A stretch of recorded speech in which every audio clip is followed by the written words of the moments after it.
My name is Elena Vance, and I am 46 years old. To the United States Navy, I am Rear Admiral Vance, a keeper of secrets that could topple empires. But to my family, I am still just the inconvenient daughter. Today, at my sister's wedding in Newport, they had no idea that the foundation of their perfect, polished life is a lie I can shatter with a single word. As I drove along the coast, watching the sunlight glitter on the waves, a foolish hope surfaced anyway. Maybe this time would be different. Maybe the sea breeze and champagne could wash away years of being made to feel invisible. For a moment, I was just a woman trying to believe in the idea of family. That hope was shattered by the chime of a single text message. It was from my mother, a dagger disguised as a notification. "Elena, for God's sake, I heard you were thinking of wearing that uniform. Don't. It's an embarrassment to the family name." My hands tightened on the wheel, my knuckles white. An embarrassment, the 2 silver stars I earned in an ocean of fire and steel, reduced to an insult. The air left my lungs in a silent gasp, replaced by a deep, profound, and dangerous cold. They wanted me to feel small. Have you ever been made to feel small for the very thing that made you great? Let me know in the comments, because they were expecting a ghost in a beige dress. They're about to meet a Rear Admiral in her full, unapologetic uniform. The decision to wear my uniform wasn't born from that single text message alone. It had been forged over years of quiet dismissals, each one a small cut, but together they had bled me dry of any hope for their acceptance. The final wound had opened a few weeks prior, right after I'd returned to my apartment in Norfolk from a grueling joint forces exercise in the Atlantic. The air in my apartment was still and cool, a welcome silence after the constant hum of a warship. I craved nothing more than a hot shower and the anonymity of my own space. I poured myself a glass of water, the ice cubes clinking in the sudden quiet, and sat down with my tablet. I rarely checked my social media feed, finding it a world of curated happiness I couldn't quite relate to. But that day, something drew me in. And there it was. A professionally shot photograph of my sister, Eliza, her face alight with joy, twirling in the arms of a man I didn't recognize. The setting was unmistakable, the waterfront deck of the Ida Lewis Yacht Club in Newport, a place synonymous with my family's social circle. The caption read, "She said yes, the future Mr. and Mrs. Halpern." My heart didn't sink. It simply stopped for a moment, a hollow thud in my chest. Hundreds of comments flooded the post. My mother, Eleanor, had left a string of effusive heart emojis. My father, Richard, had reposted the image with his own caption. "So proud of our beautiful family and the legacy we continue to build." I scrolled through every photo in the album. Eliza with her friends, Eliza with her new fiancé, Eliza with our parents. I searched for my name in the tags, in the comments, anywhere. There was nothing. It was a digital erasure. It wasn't a mistake. It was a message. I was not part of that beautiful family, not part of that legacy. I was just elsewhere. The feeling wasn't sadness. It was a cold, stark emptiness. The feeling of looking at a map of your own life and finding your hometown has been wiped off. A few days later, the physical proof of my status arrived. A thick, cream-colored envelope lay in my mailbox, the kind of expensive cardstock my mother favored. It smelled faintly of her signature Lily of the Valley perfume. But the address label struck me like a slap. Not Rear Admiral Elena Vance, not even Elena. It was addressed to the Vance family, Norfolk, VA, as if I were a satellite office of the main brand. Inside, the invitation was elegantly embossed, announcing the wedding at the Chandler at Cliff Walk. There was no handwritten note, no personal touch, just a QR code to scan for the RSVP. It wasn't an invitation, it was a summons, a bureaucratic notification to a peripheral family member. It was my mother's way of reminding me that I was being allowed to attend, not welcomed. That evening, I decided to call Ben Carter. Not to complain, but to ground myself in a world where my existence had weight. I dialed his number, my hand steady despite the tremor in my soul. He picked up on the second ring. Admiral. His voice was a familiar anchor of respect. I didn't waste time with pleasantries. Ben, I said, my own voice sounding distant, frighteningly calm. They're getting married. There was a beat of silence on the other end. He knew exactly who they were. I see, he said, his tone carefully neutral, but I could hear the undercurrent of anger on my behalf. They don't want an admiral in the family photos, Ben, I stated, the words tasting like ash. They want a ghost. Another pause, this one longer. I could picture him in his office, staring out at the naval base, his jaw tight. When he finally spoke, his voice was low and firm, laced with the fierce loyalty forged in shared danger. Ma'am, he said, the single word carrying the weight of years of service together. Ghosts are nothing. It's the light that makes the shadows. And your light is bright enough to black out their entire sky. His words didn't heal the wound, but they cauterized it. They stopped the bleeding. I ended the call, the cold resolve settling deep in my bones. I walked over to my closet and opened the doors. There, hanging in its protective garment bag, was my service dress white uniform. The crisp, immaculate white, the rows of ribbons telling stories they would never understand. And on the shoulders, the 2 silver stars I had earned. They called it an embarrassment, but they didn't know its real name. It was my armor, it was my truth, and it was the only thing I would be wearing to that wedding. The weight of my mother's text message felt heavier than any gear I had ever carried. It wasn't just a command, it was the echo of a lifetime of dismissals. As I gripped the steering wheel, the image of my crisp white uniform hanging in my closet dissolved, replaced by a memory just as stark, just as white. It was the memory of my first uniform, and the day I earned the right to wear it. The day my family decided they had better things to do. My mind drifted back, the miles of I-95 fading into the sprawling green of Annapolis. The Navy Marine Corps Memorial Stadium was electric, a sea of families buzzing with a pride so thick you could taste it. The air was filled with cheers and the soaring notes of "Anchors Aweigh." And then the moment came. The command was given, and 1,000 white hats sailed into the brilliant blue sky. A flock of white birds ascending in perfect unified celebration. I stood there, a newly commissioned ensign in the United States Navy, my smile feeling stiff and foreign on my face. My eyes scanned the stands, searching for the section, the row, the exact seats I had circled on a map for them. But they were empty, just 2 stark, blue, empty plastic seats in a crowd of thousands. The phone call had come that morning, just as I was polishing the buttons on my uniform. It was my father, Richard, his voice clipped and hurried. "Elena, something's come up, a major investment opportunity in Shanghai. The timing is terrible, I know, but it's a game changer. We can't miss it." My mother, Eleanor, got on the line next, her voice smooth as silk, dripping with false sympathy. "You know your father, dear. Business first. We're so terribly proud, of course."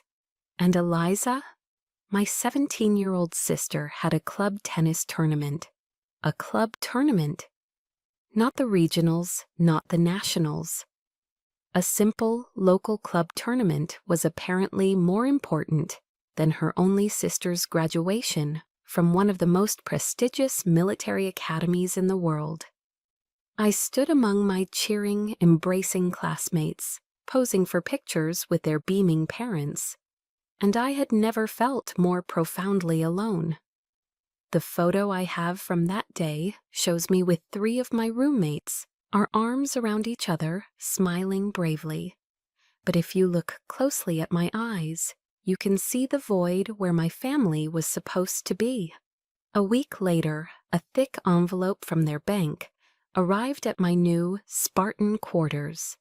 Inside there was no letter, no proud note, just a check for $5,000 and a small, elegant card with my mother's perfect, emotionless script. "Congratulations, dear. Buy yourself something pretty to celebrate. Perhaps a pearl necklace." A pearl necklace. As if 4 years of grueling marine engineering courses, sleepless nights studying naval strategy, and a solemn oath to defend my country could be measured and dismissed with a piece of jewelry. It wasn't just thoughtless, it was a profound insult. It was their way of translating my world into the only language they understood, the language of price tags and status symbols. In their world of lavish parties and designer brands, my achievement had no real value. I remember standing there, holding that check, feeling the cold weight of their misunderstanding. Then, with a slow, deliberate motion, I tore the check into tiny, precise pieces and let them fall into the trash can like confetti at a one-person parade. It was the last time I ever hoped they would understand. The bitterness of that memory was compounded every time I returned to the family home in Newport. The house was a museum of Eliza's triumphs. The walls were lined with photos of her winning ribbons at equestrian events, her prom pictures, her acceptance letter to Boston College, framed in ornate silver. A few months after my Annapolis graduation, an entire glossy album was dedicated to her 17th birthday. Dozens of photos taken at the famed L'Espalier restaurant in Boston. Eliza in a designer dress, laughing as our parents presented her with the keys to a brand new white BMW. My father and mother stood on either side of her, their faces radiant with a pride that was almost blinding. And my presence in this family shrine? It was a single, small 4x6 photograph, tucked away on a crowded bookshelf in the library, almost hidden behind a leather-bound collection of Dickens. It was the photo from graduation day, the one with my roommates. To any visitor, it would look like a picture of their daughter's friend. It was clear the Vance family had one daughter, a perfect, beautiful daughter. I was just a stranger who sometimes stayed in the guest room. I should have known it would be this way. I should have remembered the night I told them I was accepting my appointment to Annapolis. We were in the mahogany-paneled living room, the air thick with the scent of old money and wood polish. My father set down his glass of scotch, the crystal clinking softly on the marble coaster. He looked at me not with anger, but with a deep, weary disappointment that was somehow worse. "Elena," he'd said, his voice level, "the Navy is no place for a Vance woman. Our name was built in boardrooms, not on the decks of ships. You are wasting your intelligence, wasting the connections I could provide for you, on something that offers no tangible benefit to this family." At the time, a younger, more naive version of me thought he simply didn't understand my passion, my need to serve something larger than myself. But looking back now, as I drove towards my sister's wedding, I finally understood.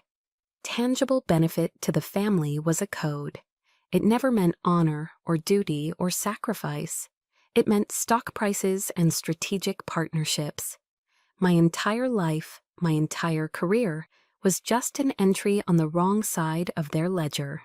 He was wrong, of course. My choice wasn't a waste.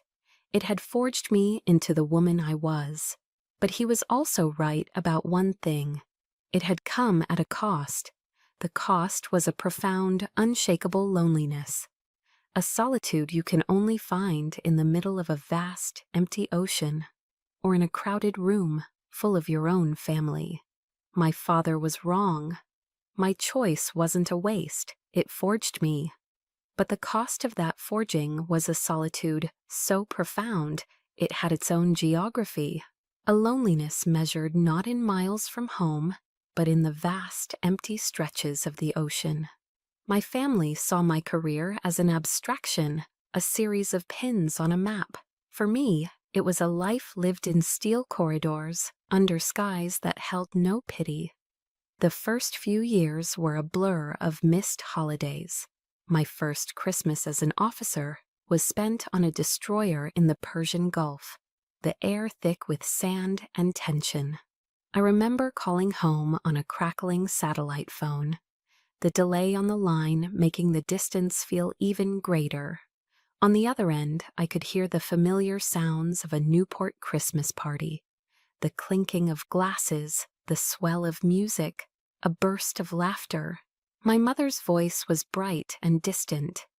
"Oh, Elena, darling, it's not a great time. We're just sitting down to dinner." Through the static, I heard Eliza excitedly describing a new diamond bracelet. The call lasted less than a minute. There was no "Are you safe?" or "We miss you." While they passed around a platter of glistening roast goose and poured expensive Bordeaux, I sat in the ship's metallic, windowless wardroom, eating a lukewarm meal ready to eat, the beef stew packet. That was the moment I truly understood. I wasn't just absent, I was forgotten. An inconvenient detail in their perfect holiday narrative. My promotions didn't come from a family connection or a well-placed phone call. They were earned in 36-hour shifts on the bridge, fueled by stale black coffee and the sheer will to not fail. They were earned by making life-or-death decisions in seconds, with the lives of 200 sailors in my hands. I remember one deployment in the North Sea. A rogue storm, a weather bomb, materialized out of nowhere, turning the ocean into a churning gray monster. The waves were the size of office buildings, crashing over the bow with a sound like cannons firing. For 2 straight days, I didn't leave the command deck. I lived on dry crackers and the adrenaline pumping through my veins, my eyes burning from staring at the radar, coordinating our every move to keep the ship from being torn apart. We made it back to port in Scotland, exhausted, bruised, but whole. I felt a quiet, bone-deep pride in my crew, in myself. That same week, I saw a picture Eliza had posted from the breakers in Palm Beach. She was wrapped in a fluffy white robe, a cucumber slice over one eye, with a caption complaining about how exhausted she was after a hard week of shopping. The contrast didn't make me angry or jealous. It created a chasm. It was as if we were living in different realities, operating under different laws of physics, where my exhaustion was a matter of survival, and hers was a luxury. In her world, my entire life was invisible. But the warmth I never found in my family's gilded cage, I discovered it in the most unexpected of places, on the rolling decks of those gray ships. It was in the small, unspoken gestures of my crew. I remember a young Ben Carter, then just an ensign himself, quietly placing a steaming mug of chicken soup in my trembling, frozen hands after a grueling watch in the freezing Arctic. He didn't say much, just, "Figured you could use this, ma'am." The non-commissioned officers, my chiefs, would somehow know it was my birthday, and a lopsided homemade cake would mysteriously appear in the galley. They were my family. They saw the dark circles under my eyes and understood their origin. They saw the rank on my collar and knew what it had cost to put it there. They didn't care about my last name or my father's stock portfolio. They cared about the officer who stood beside them, the one who would go through hell and back for them. It was a fierce, unvarnished loyalty that money could never buy, and my family would never understand. That truth was never clearer than after the Orion incident. It was the mission that nearly ended my career, the one where I had to defy a direct order to save my crew. When I finally got a few days of shore leave, I went home to Newport. The silence in the house was heavy. At the dinner table, over a perfectly cooked filet mignon, I tried to tell my father about it. I spoke of the crushing pressure, the sonar failure, the choice I had to make. He nodded vaguely, his eyes fixed on the financial news ticker on the large screen TV in the den. "Sounds intense," he said, his voice laced with disinterest. "By the way, Lockheed Martin's stock is up again." Before I could respond, Eliza chimed in, wrinkling her nose. "Ugh, can you not talk about scary stuff like that? It's ruining my appetite." I stopped talking. I looked at their faces, bathed in the soft light of the dining room chandelier, and I realized they were not just uninterested, they were incapable of understanding. In their safe, predictable world, war, danger, life, and death were just abstract concepts from a movie. They were not my reality. My reality, with all its grit and honor, was just an inconvenient story, a disruption to their perfectly seasoned meal. In the cold, indifferent world my family inhabited, I was a ghost. But on the steel decks of the United States Navy, amidst the very people I had sworn to lead and protect, I was seen. The warmth I never found in the mahogany-paneled rooms of Newport. I found it in the small, steadfast actions of my chosen family. And at the center of that family was Ben Carter. Ben was more than just my executive officer. He became the silent guardian of my sanity. He learned to read the weather of my moods, particularly after the infrequent icy phone calls from my parents. He knew that my family was a vulnerability, a weak point in my armor.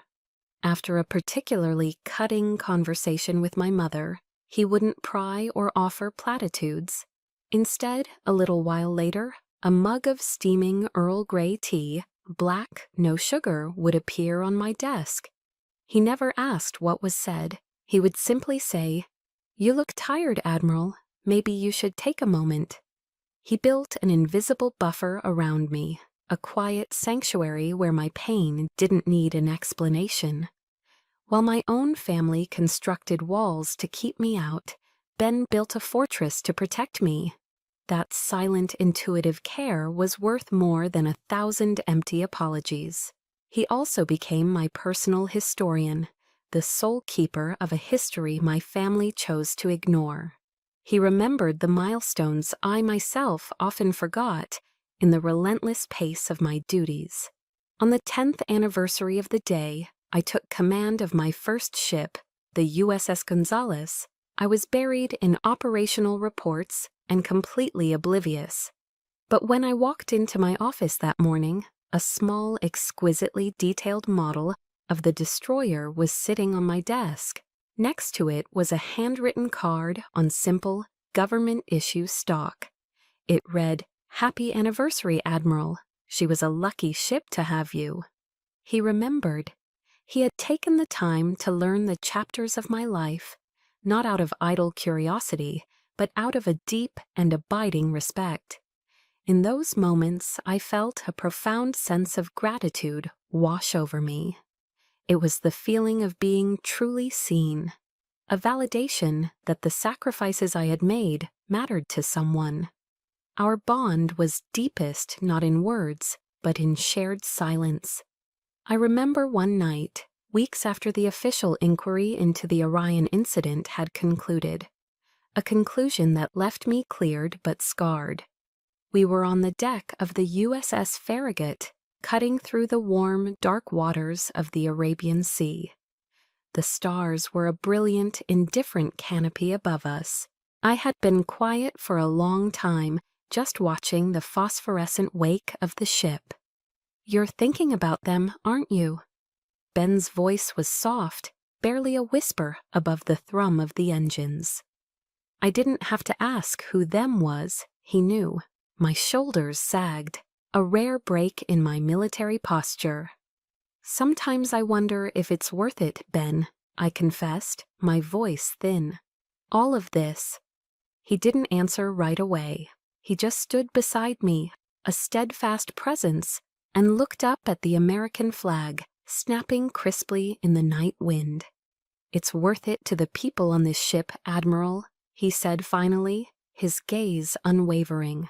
"It's worth it to me. And in the end, that's the family that matters." He wasn't trying to fix my relationship with my parents. He was simply reminding me of the family I had chosen, the one I had fought for. That quiet allegiance was forged into an unbreakable alliance the day my career almost ended.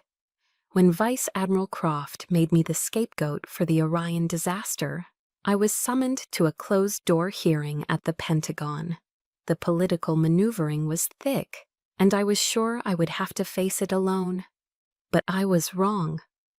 When the hearing concluded and I walked out of that sterile, intimidating room, exhausted and disillusioned, the first thing I saw was Ben. He had flown from Norfolk to Washington, D.C. on his own dime. He was standing across the hall in his immaculate dress uniform under the harsh fluorescent lights, holding a black umbrella even though we were indoors. He walked towards me, his expression grim but resolute. He didn't say, "I told you so," or "Are you okay?" He simply opened the umbrella, as if to shield me from more than just the rain outside. "I'm here, Admiral," he said, his voice a low, steady anchor. "Whatever happens next, I'm not going anywhere. The truth has a witness." In that moment, under that ridiculously formal umbrella in a sterile government hallway, I knew I wasn't alone. Our alliance wasn't built on blood or a shared name. It was forged in the fire of shared duty, tempered by the storms of the high seas, and sealed by a quiet, unwavering loyalty. It was stronger than blood, and it would prove to be the only thing I could truly count on when the final storm, the one brewing within my own family, finally broke. The alliance I had with Ben became my fortress in the years that followed, a bastion of loyalty in a world where my own blood relatives saw me as little more than a tool. I was naive to think the fallout from the Orion incident might have changed them, that a near disaster might have recalibrated their priorities. But I was wrong. A month before Eliza's wedding, a phone call from my father proved that they never change. They just find new, more insidious ways to use you. The call came on a Tuesday afternoon. I was in my office at Naval Station Norfolk, reviewing personnel files. My phone rang and the caller ID read Richard Vance. It was a rare event. My father communicated primarily through brief, impersonal holiday texts. I answered, a familiar sense of caution tightening my stomach.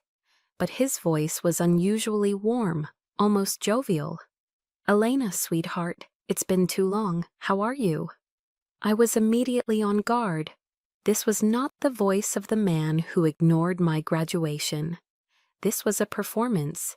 He asked about my health, about the weather in Virginia, about my command, questions a normal father would ask, yet coming from him, they felt scripted and strange. "I heard your fleet just secured a major contract for next-generation sonar technology," he said casually. "Fascinating stuff." For one foolish, desperate moment, a spark of hope ignited within me. Maybe he was finally trying. Maybe after all these years he saw me as more than just a deviation from his life plan. So I answered cautiously, sharing a few unclassified details about the project's scope. We spoke for nearly 10 minutes, the longest conversation we'd had in years. I started to relax, to let my guard down, and that's when the trap was sprung. By the way," he said, his voice shifting seamlessly into the clipped all-business tone I knew so well. "Your old acquaintance, Vice Admiral Croft, happens to be a business partner of mine. He's got a subsidiary company that's putting in a bid for that sonar contract. He was saying how beneficial it would be if someone on the inside, someone like you, could perhaps nudge the procurement committee in their direction, or maybe just provide a little insight into the competing bids. It would be a huge help for the family business, Elena." The line went silent. The warmth in my chest from moments before turned to ice. It was all a lie. The entire conversation was a calculated prelude to this request. I wasn't his daughter, I was an asset. An intelligent source to be exploited for his and Croft's financial gain. The disappointment was a physical blow, knocking the air from my lungs. He didn't see me, Elena, the woman, the officer. He saw the 2 silver stars on my shoulders and the doors he thought they could unlock for him. "No," I said, my voice flat and cold.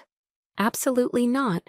What you're asking is unethical, illegal, and a violation of my oath." My father's manufactured warmth evaporated. "Don't be so dramatic," he snapped before hanging up abruptly. A few hours later, my mother called, her weapon of choice, not a direct assault, but a wave of guilt and passive aggression. "Elena, you've disappointed your father," she began, her voice a symphony of practiced sorrow. "You just don't understand, do you? Everything he does for this family, for Eliza's future, to maintain the lifestyle we've all worked so hard for." The familiar lecture began, a tirade about loyalty and obligation. "A little help is all he asked for. You've always been so rigid, so military. Sometimes you need to be flexible for the people who love you." Her definition of flexible was for me to commit a federal crime. Her definition of family was a closed circle, consisting of her, my father, and Eliza.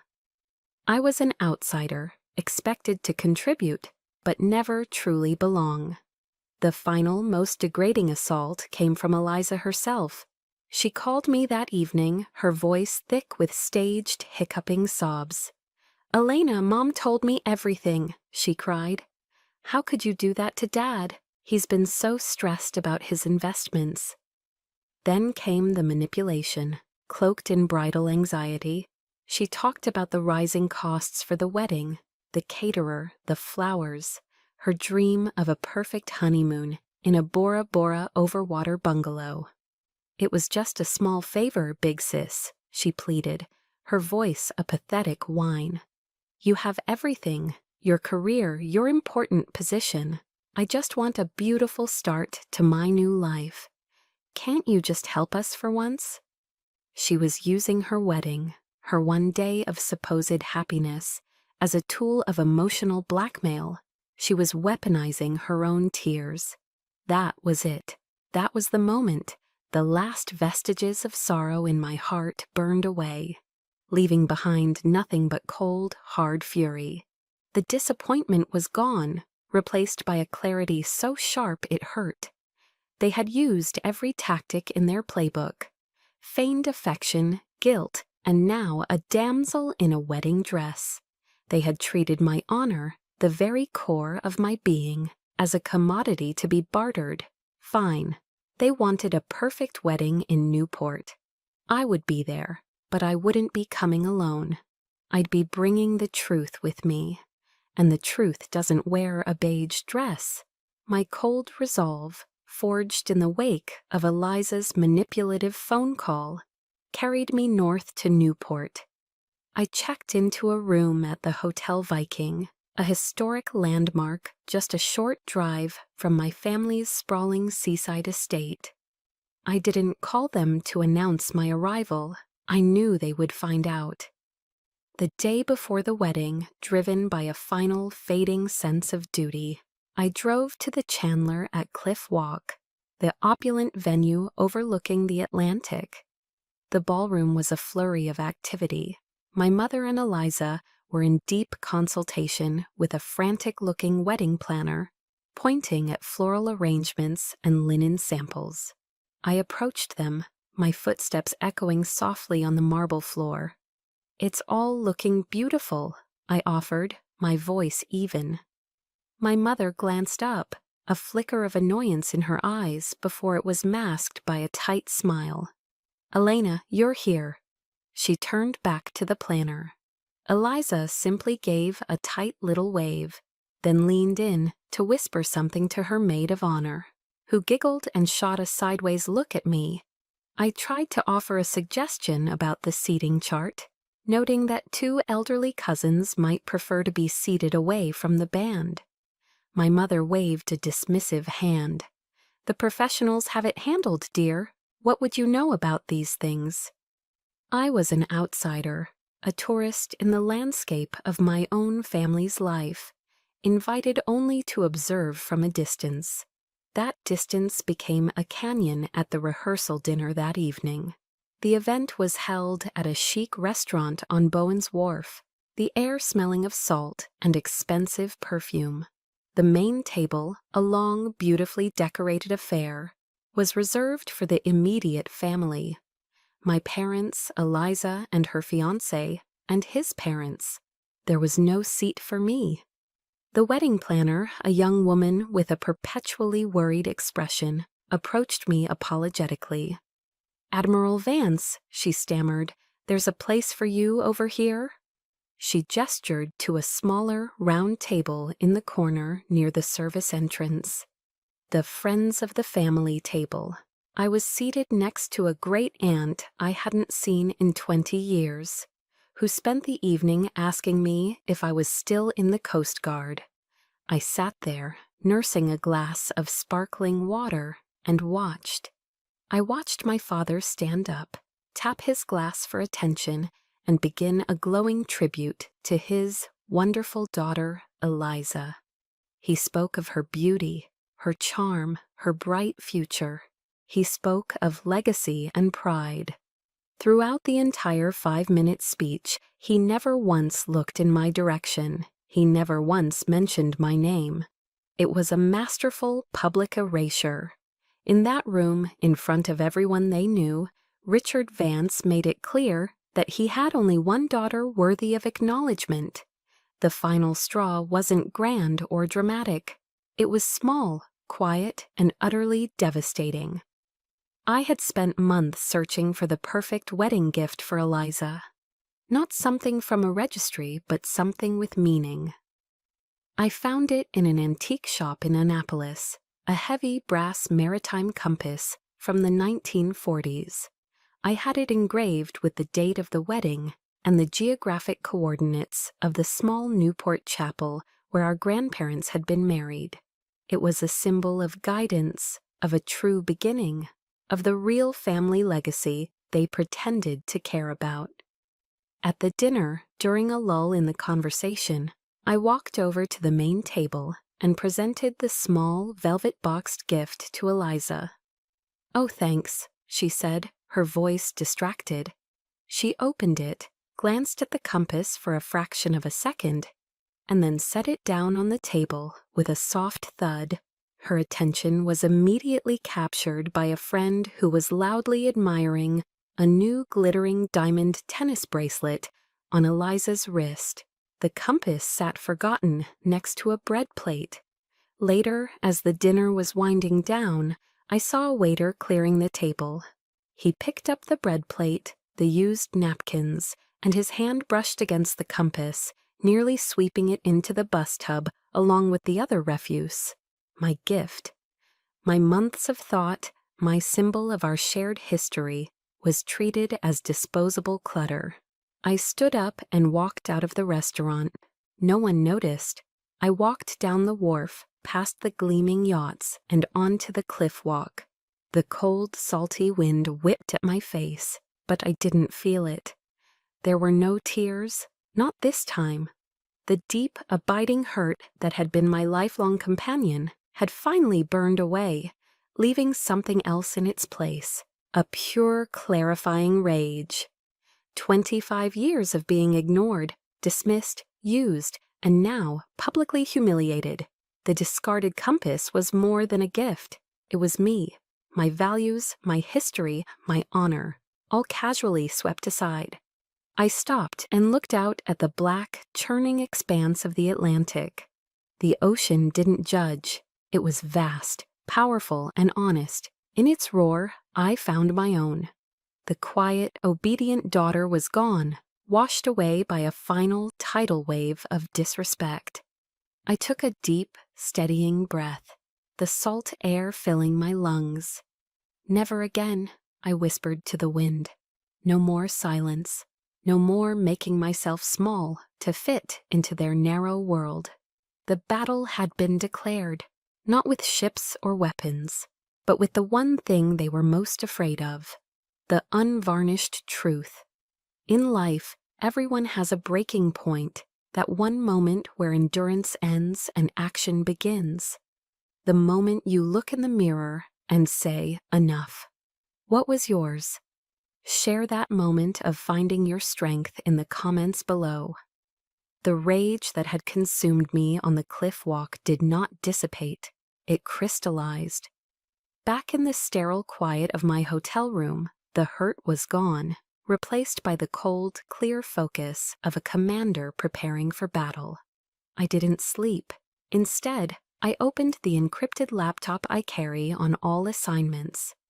My mission was no longer about personal pain. It was about exposing a truth that had been buried for far too long. Revenge was a messy, emotional affair.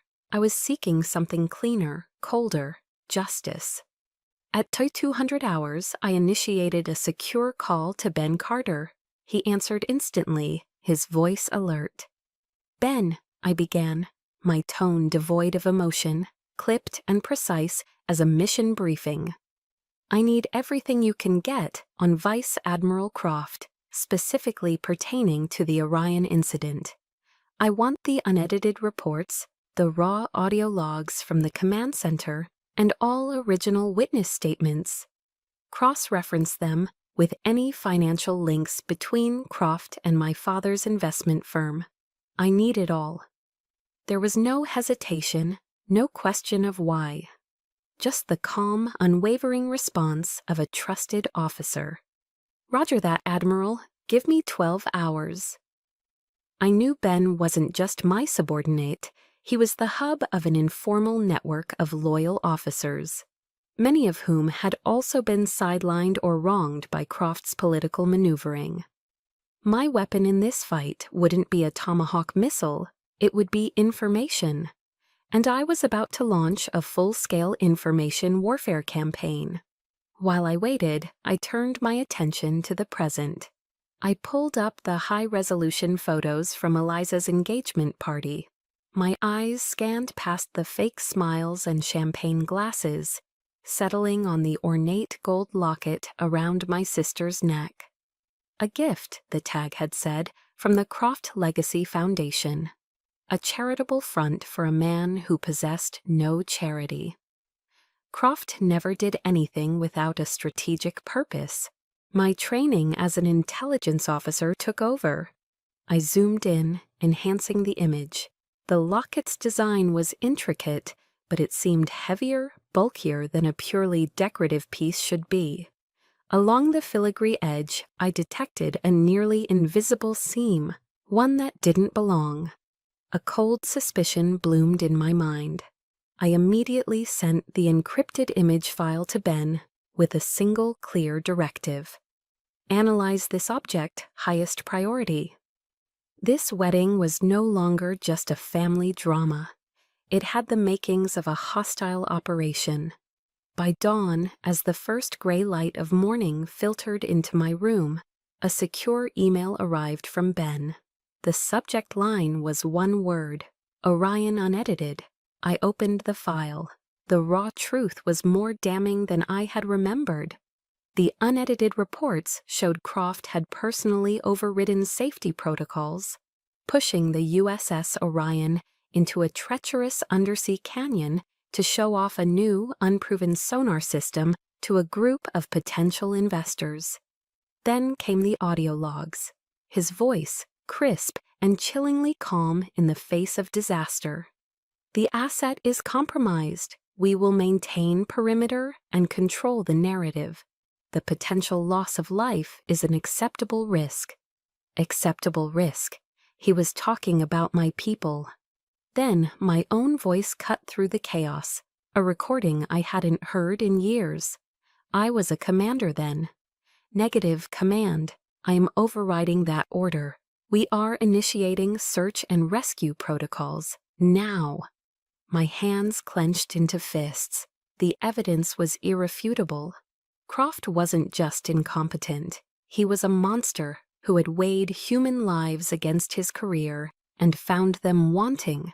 The final piece of the puzzle lay in the list of survivors from the incident. My eyes scanned the names until one jumped out: Captain David Egan, retired. I remembered him, a good, steady commander who had been forced into early retirement after the official, sanitized report came out. A quick search showed he was living in Mystic, Connecticut, a mere hour's drive from Newport. I found his number and dialed, my heart pounding a steady, rhythmic beat. An older man's cautious voice answered. "Captain Egan," I said, "this is Elena Vance." There was a long pause on the other end. Then his voice changed, warmth and respect flooding into it. "Commander Vance," he corrected me, using the rank I held then. "I'll never forget what you did for my crew, for me, that day." I explained the situation briefly: the wedding, Croft's presence, my father's involvement. Egan didn't need any convincing. "That son of a bitch is going to be there?" he said, his voice a low growl. "Good, then so will I." It's about time the real story was told. I hung up the phone, a grim sense of satisfaction settling over me. I now had all the components for my operation. I had the irrefutable evidence. I had the motive. And now I had a living, breathing witness with unimpeachable credibility. Croft and my family thought they were attending a wedding. They had no idea they were about to walk into a court-martial, and the stage was already set. I looked over at the service dress white uniform, hanging pristine and ready. It was time to put it on. I walked into the grand ballroom of the Chandler with the calm deliberation of a commander boarding the flagship. I did not wear the beige dress. I wore my service dress white uniform, the twin silver stars on my shoulder boards catching the light from the crystal chandeliers. As I entered, a wave of silence rippled through the room. The polite chatter of Newport's elite died in their throats. Every head turned. I saw my mother, Eleanor, across the room. Her face, a mask of social grace, moments before, went rigid, her skin paling in fury. My father, Richard, caught my eye and immediately looked away, turning his back to me as if I were a stranger. Eliza shot me a look of pure, venomous disbelief. I ignored them all. With my back straight and my chin held high, I walked calmly to my assigned seat, the lone chair in the last row, a place of exile, and sat down. My presence in that uniform was not a plea for attention. It was a declaration of war. The ceremony began, a symphony of orchestrated perfection. The officiant spoke of love, trust, and honor, words that felt hollow and profane in that room. From my vantage point, I watched the front row. Vice Admiral Croft sat there, the picture of dignity, applauding politely. My father sat beside him, nodding in agreement, a loyal business partner. The air was thick with hypocrisy.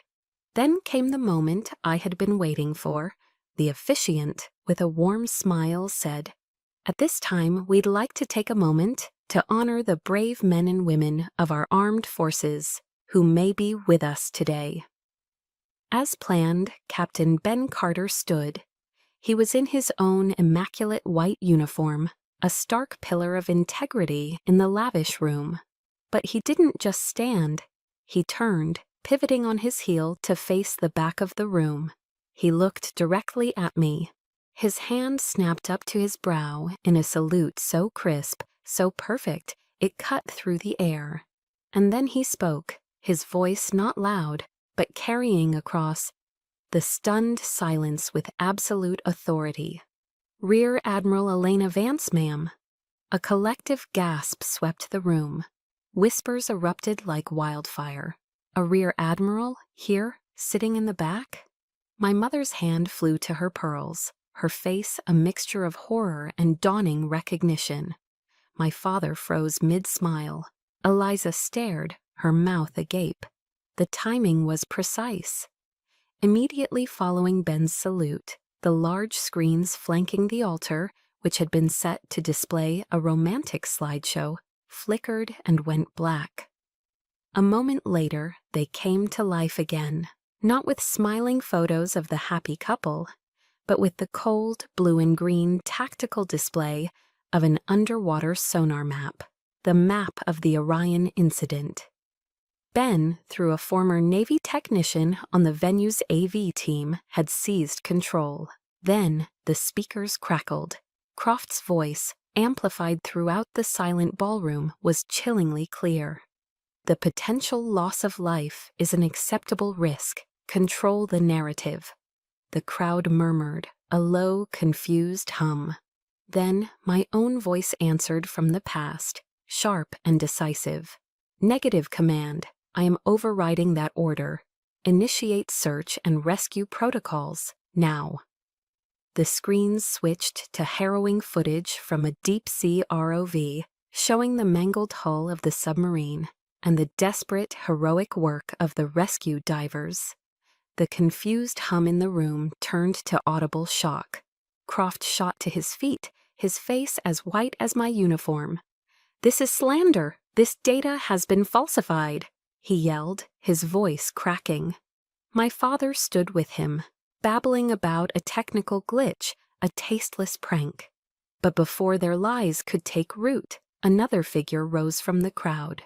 He was an older man in a simple tweed jacket, but he stood with an unshakable authority. "My name is David Egan," he announced, his voice booming with the command of a lifelong captain. The room fell silent again. "I was the commanding officer of the USS Orion. That recording is real. That footage is real. Vice Admiral Croft, right there, left us to die to protect his career." His gaze then shifted, finding me in the back row. He looked directly at me, his eyes filled with a gratitude that transcended time. "And that woman," he said, pointing a steady finger, "the one you sat in the back of the room, was then Commander Vance. She defied a cowardly order, and she saved our lives." Though in civilian clothes, Captain Egan stood at attention and gave me a slow, deliberate nod of salute. The room erupted. It was no longer whispers, but shouts. Phones were raised, cameras flashing, recording the chaos. The carefully constructed facade of the Vancecroft dynasty had not just cracked, it had been blown to pieces in front of everyone who mattered. The game was over. The moment Captain Egan finished speaking, the opulent ballroom descended into chaos. The carefully constructed symphony of the wedding shattered into a cacophony of gasps, frantic whispers, and the insistent flashing of cell phone cameras. The guests, pillars of Newport and Washington society, were no longer passive observers. They were witnesses, and their phones were broadcasting the downfall of two powerful men in real time. The society reporters, who had come expecting a story about peonies and lace, now had the scandal of the decade. I watched as Vice Admiral Croft, his face a ghastly shade of white, tried to make a discreet exit, but his path was silently, immovably blocked by Ben Carter and two other officers I recognized, all standing at parade rest. They didn't touch him. They didn't have to. Their steadfast presence was a wall of honor he could not breach. My father, Richard, was trying to do damage control, his voice a desperate, sputtering engine trying to start. A misunderstanding, a technical error, he pleaded to anyone who would listen. But no one was listening. They were all watching the empire of Vance and Croft crumble into dust. They had built their house of cards on a foundation of lies, and they had underestimated the storm that was their own discarded daughter. The venue's security, looking overwhelmed, quickly escorted the key players, my parents, a tear-streaked Eliza, a shell-shocked Croft, and me, into a private drawing room off the main hall. The heavy oak door closed, shutting out the noise, but trapping us in a suffocating silence. It didn't last. My mother, Eleanor, her face contorted with a rage I had never seen before, lunged towards me. "How could you?" she hissed, her voice trembling with fury. "You have ruined everything, the family's reputation, your sister's wedding, years of work gone." My father, his bravado gone, pointed a trembling finger at me. "You will pay for this, Elena. I swear to God, you will pay." But their words, once so powerful, now felt like spent ammunition. They were just noise, the meaningless fury of cornered animals. I looked directly into my mother's raging eyes, and my voice, when it came, was steady and cold. "A reputation built on lies is not a reputation, Mother. It's a prison. And today I set myself free. I didn't raise my voice. I didn't cry. My calm, the unnatural stillness of a ship in the eye of a hurricane, seemed to frighten them more than any outburst would have. Eliza, her designer wedding gown, now looking like a costume, ran to me, grabbing my arm. Her mascara was smeared, her face blotchy. "Elena, please," she sobbed, the practiced tears of a lifetime of manipulation flowing freely. "Just take it back. Tell them it was a mistake. You've ruined my most important day." I looked down at her hand clutching my sleeve, the hand that had always received everything so effortlessly. "Your most important day," I said, my voice soft but unyielding, "was financed by a cover-up that almost cost dozens of men their lives. Is that truly the foundation you want for your marriage, Eliza?" I gently, deliberately, pried her fingers from my arm. The physical contact was broken, and with it, something final. "The game is over, Eliza," I said. "There's no one left for you to manipulate." For the first time in her life, she looked at me, not with scorn, but with a dawning, horrified awe, as if seeing a stranger who inexplicably wore her sister's face. Just then, the oak door opened again. It wasn't hotel security. Two grim-faced individuals in dark suits, their credentials clipped to their belts, entered, followed by two uniformed Newport police officers. They ignored the rest of us. Their focus was singular. "Vice Admiral Harrison Croft," the lead agent said, his voice flat and official. "You are under arrest on suspicion of obstruction of justice and falsification of national defense intelligence in connection with the Orion incident." As they snapped the handcuffs onto Croft's wrists, a sound that echoed loudly in the quiet room, my father collapsed into a brocaded armchair as if his strings had been cut. In that moment of suspended chaos, I turned and walked towards the door. "Elena, where are you going?" my mother called out, her voice a strange mix of command and desperation.